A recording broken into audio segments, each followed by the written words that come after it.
Рабочий день закончился, и вот здесь начинается самое сложное. А началось все в 8:30. Обычное утро, если честно, вставать легче не стало. Собрался, поехал. Город живет своей жизнью, работу никто не отменял, конечно же.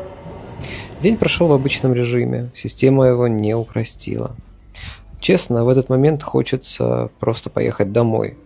Но тренировка теперь не по настроению. Сегодня просто сделал, без героизма. И один день закрыт. Завтра добавляется новое правило.